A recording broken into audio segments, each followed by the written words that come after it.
That in order for us to buy vehicles, we must be responsible about it. Makes a ton of sense. We're spending taxpayer dollars. But as part of the calculation we were using, it was in statute that you had to use a miles per gallon calculation for cost efficiency. Well, as we migrate to not only electric vehicles, but those that maybe run on liquefied natural gas, some other kind of fuel, there's no miles per gallon metric. And so if you put a zero in for the equation, all of those vehicles grade out at zero and can't even compete. And you may say, listen, we know electric vehicles a little more expensive to start, but the maintenance costs are so much lower that why don't we move to a lifetime cost for assessment?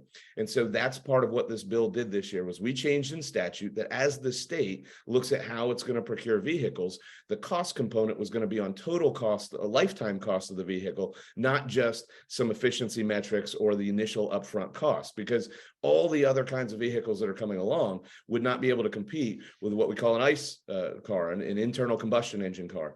And so that now changes this. But in addition to that, the bill also makes recommendations or makes mandatory that the Department of Management Services make recommendations to universities and municipalities. So we've got 480 municipalities or so in the state of Florida, more than a dozen universities and state colleges. And so as they do this analysis about what is going to be the lowest cost vehicle, they're going to be pushing that information to all of our cities and counties and all of our universities and colleges. So that way, everybody understands that this year, if you've got to buy a dozen or 2 dozen or 50 vehicles, this is what the state will tell you is the lowest cost option for you.